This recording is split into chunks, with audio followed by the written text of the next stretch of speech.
This is US Africa Television, Nigeria 360, and Class Magazine. My name is Chido. I have as our special profile guest no other person than a woman who is making a difference in the lives of young people, the aged parents, and veterans across Nigeria through the foundation that she founded called the OneNess Foundation. I speak of no other person than Tabitha Ijeoma Price. Tabitha, we're delighted to have you today. I'm happy to be here. Thank you. Tell us about your foundation. Thank you very much. OneNess Foundation was put together because of the situation that is going on in our country, Nigeria.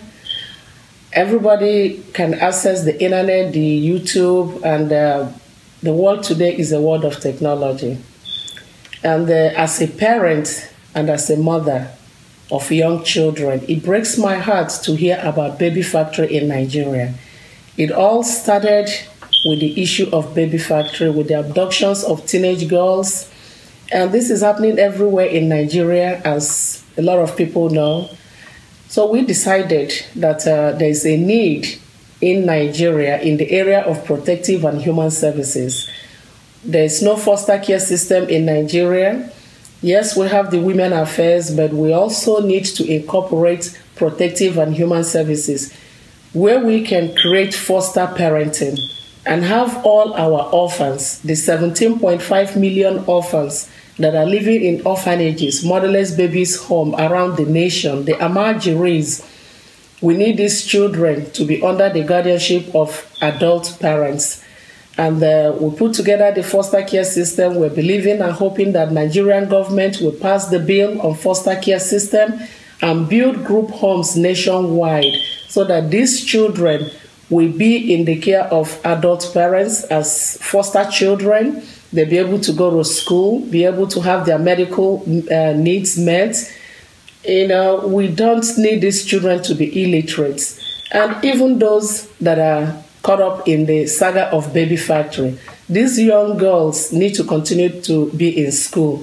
Like right here in the United States, there are provisions for general residential operation, residential treatment centers, maternity home for teen pregnant mothers, halfway homes, group home for medically fragile, assisted living facilities for senior citizens.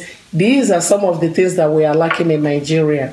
And we are hoping that through the foster care system, OneNess Foundation will be able to accomplish and set up these systems in Nigeria. And it is a system that will create a lot of employment. Looking at the number that University of Boston reports put out there and UNICEF, Nigeria has a record number of 25.5 million disabled Nigerians. And these people do not receive anything like any assistance like disability check. They are just on their own. Maybe they survive through family members, friends, and begging for alms. And we are saying that we need protective and human services in Nigeria because it will create a lot of employment. Nigeria has 50 million youths that are unemployed or underemployed. We need to mobilize these people in area of caregivers, social workers, case workers, even home providers to take care of our elderly or those that need those help at home. In terms of your experience dealing with government agencies and parastatals in Nigeria, how has it been? Well, I can tell you that it's not so bad. I was in Nigeria in November of 2014 and I returned February 2015. It wasn't so bad. I had the opportunity to meet a lot of government officials. I met ministers, I met senators, I met honorable members. Although I went in the heat of the election, the heat of the campaign, but pretty much every one of them that I spoke to, because I remember I spoke to Senator Hope Uzodinma, I spoke to Senator Philip Adoda of Abuja, I spoke to Senator Babafemi of Ekiti State, I spoke to Babafemi Ojudu of Ekiti State. We met with the Minister for Science and Technology. We met with Mike Omire. of national orientation. We met with Governor Rocha Sokorocha of Imo State and so many others. Every single one of the people that I mentioned, every single one of them liked the idea of foster care system in Nigeria. So that is a good thing. The only thing they said, let us get through with the elections and we will deal with the issues of foster care. But they welcome the idea of foster care system coming to Nigeria. In terms of policy commitment, you're trying to push a bill through the legislative arms of government. Yes. In order to have the enactment and the force of law behind your effort. How far is that going? So far, we think that it's going well. The bill is with some of the senators. I wouldn't want to mention their name right now. We have an honorable member in Kogi State indicated interest to sponsor the bill. We have a senator from Imo State also indicated interest to sponsor the bill, and several others. We're just hoping, and I believe God that they will keep to their promise by sponsoring this bill, because this bill will create over 3.5 million jobs in Nigeria in 1 year. The math is very simple.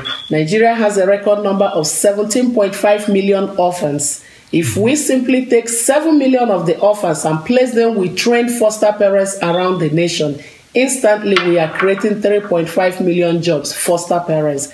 And that's not all. We have our university graduates that we can train to be case workers, social workers. It's going to create a lot of employment. The case workers will be going to monitor the foster parents to make sure they are taking care of these orphans that are placed in their care. And look at the record number of 25 million disabled Nigerians. Nigeria also has a housing deficit of 17 million. If we can build group homes around the country and accommodate our disabled Nigerians, and caregivers will go to take care of these disabled Nigerians, that is exactly what happens right here in the United States. And we are believing that the government will see this as a priority. The incoming administration, we believe, will see this as a priority in passing the foster care bill. Incoming being the Buhari administration. Yes, being the Buhari administration, because prior to this interview, it has been nationally declared or internationally declared that President Jonathan has congratulated the incoming General Buhari. And we are very happy of the peaceful election that took place in Nigeria. We are all very hopeful, coming from the diaspora, that foster care system will be the first bill that President Buhari will be looking at. That's pretty impressive. In terms of your agenda moving forward, what do you seek to achieve outside the legislations? And do you have an educational campaign for the community to understand the importance of foster care and how they benefit? Yes, we do. As a matter of fact, we have coordinators in every state in Nigeria. And when we had our press release in Abuja on November 23rd, 2014, every single state in Nigeria was represented at Dr. Nnamdi Azikiwe International Airport. Every state, meaning the 36 states? Meaning the 36 states plus FCT, yes. Was represented. The people have spoken. Court of public opinions shows that Nigeria is ready for foster care system, because it simply will take care and dignify the life of our disabled, the life of our defenseless, the voiceless, those that cannot do it for themselves. Foster care will take care of them. So the people have spoken, and I just believe that our lawmakers will also agree with us that foster care system is needed in Nigeria. It's a worldwide system. It's almost in every country around the world. That's about what I wanted to ask you. How will a Nigerian family benefit from the foster care facility? Nigerian families will benefit in area of dignifying the lives of fellow Nigerians that are living in hardship, that cannot do it for themselves. Through the protective and human services, they will be taken care of. And it will create the job that we so much need in Nigeria today. The youths are unemployed. That is why we have a lot of crime, a lot of cultism, a lot of prostitution in Nigeria. But with this foster care system, Nigerian youth, Nigerian students can work as caregivers while attending school. Right here in the United States and many other Western countries around the world, like Canada, foster care system is existing in Canada. United Kingdom Foster Care System Act was passed in 1926. In South Australia, the same foster care bill was passed in 1866. Through this program, Nigerian students will be able to go to work as caregivers while attending school, because everywhere in the world, especially United States, my children worked throughout secondary school. Right now, both of them are in the universities. They are working and going to school. This is what is going to keep these children in check. It will help them to look in other direction instead of cultism, prostitution, baby factory, kidnap, armed robbery. It's a lot of crime. And if we can get past this social ill, we will be able to attract a lot of foreign investors coming into Nigeria, because a lot of them are kept away today because of the high crime happening in our country, Nigeria. For persons who wish to do business with you and they ask, who is Tabitha? Tell us a little bit about your background, who you are. Okay. Tabitha is a woman that is so passionate about protective and human services. I have 2 children of my own. Both of them are in the university. I have a master's degree in healthcare services administration from Strayer University. I worked right here in the United States with protective and human services. As a child abuse investigator, it was very interesting, because knowing that I will keep one child from harm is just a thing of honor. And after all this, I became a foster parent. I fostered children. I lived with children. You can't have it any better.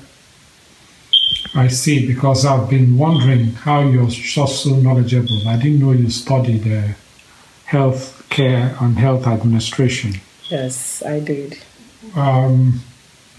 Growing up, did you grow up here in the United States or in Nigeria? I grew up in Nigeria before migrating to United States. I see. So now you shuttle between the United States and Nigeria. Exactly, yes. This is US Africa Online, Class Magazine, and Nigeria 360.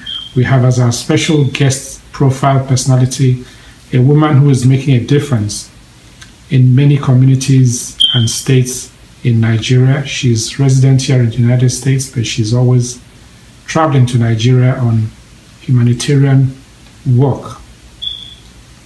I speak of no other person than Tabitha Ijeoma Price. Tabitha, it's nice to have you for the second section of this interview. Thank you so much. It's very impressive, your knowledge base regarding these issues. And we'll want to tap into it additionally to ask you about the healthcare system in Nigeria. What is your assessment of it, and how do you think it will impact what you're planning to do or what you're already doing in Nigeria? Thank you very much. The healthcare industry in Nigeria, I would say, is doing the best that they can. But the foster care system will enhance a lot of things in Nigeria. And the reason I say this is that within the foster care system in the United States, every arm of healthcare is involved. We have primary care physicians. Within 30 days of a child coming into care, foster care in the United States, that child have to actually go for full assessment, medical assessment. And after the assessment, if there are further problems, the primary care physician would direct the foster parent to take the child to specialists like cardiologists and things like that. So every arm of the healthcare is involved. We also have psychologists evaluating and having psychological assessment of the child coming into care. If there are issues surrounding the care, the child will have to have therapists come in to help that child thrive in the new environment. We also have, you must have to foster parents take the child for dentistry at least twice a year. And if the dentist finds any problem that requires orthodontist, the foster parents will have to go a mile further. We have pharmacists, because the medications, if there are any recommended by physicians such as psychiatrists, we have a lot of people with mood disorders, insomnia, inability to sleep because of the situations that brought them into care. These things are being controlled by medication prescribed by the psychiatrist or the primary care physician. So it will impact the healthcare industry. And speech therapy, occupational therapy, and physical therapy is an area that Nigerian children are not tapping into. Majority of them want to be lawyers and doctors and engineers and probably go into mass communication. But in the Western world, physical therapists, occupational therapists, speech therapists, and professional counselors are making a very big impact. And we are hoping that through the foster care system, our children will begin to look in those areas, because Nigeria is lacking in those areas at the moment. Finally, in terms of what you do beyond humanitarian and foster care services, what are your hobbies? What do you do to put your mind at ease?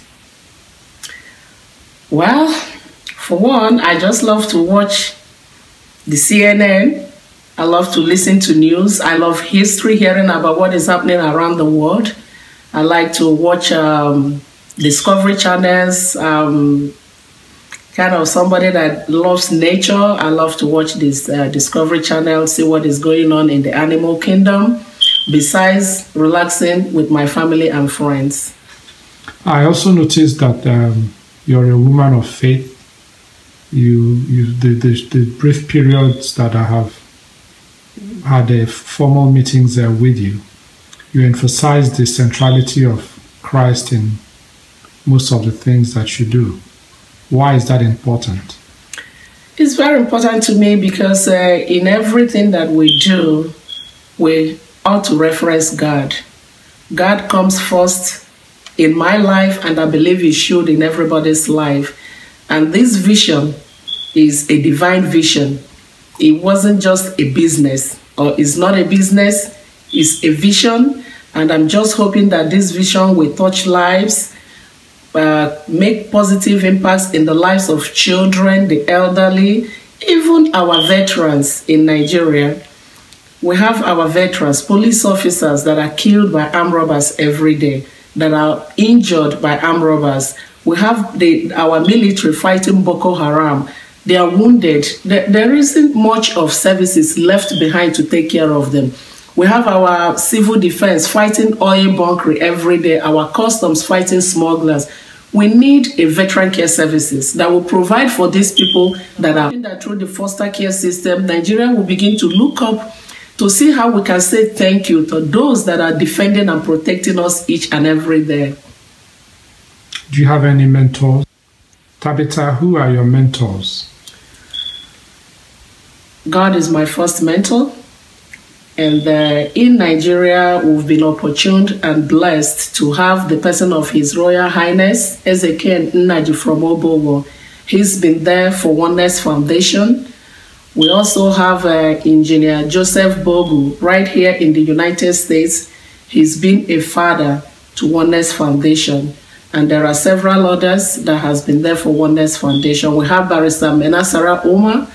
He's been wonderful and helped in everywhere possible to make sure that OneNess stays in Nigeria. Finally, do you have any interests in the issues of politics beyond following what is going on? Well, right now, I think I can leave politics for politicians. I'm very passionate about what I do. I just want to stay within the area of protective and human services. Speaking for those that cannot speak for themselves, I want to be a voice for them. I will just leave politics for politicians. I will just believe in that God will give us the best of politicians that will have the interests of the nation at heart. I thank you so very much for your time. Thank you very much.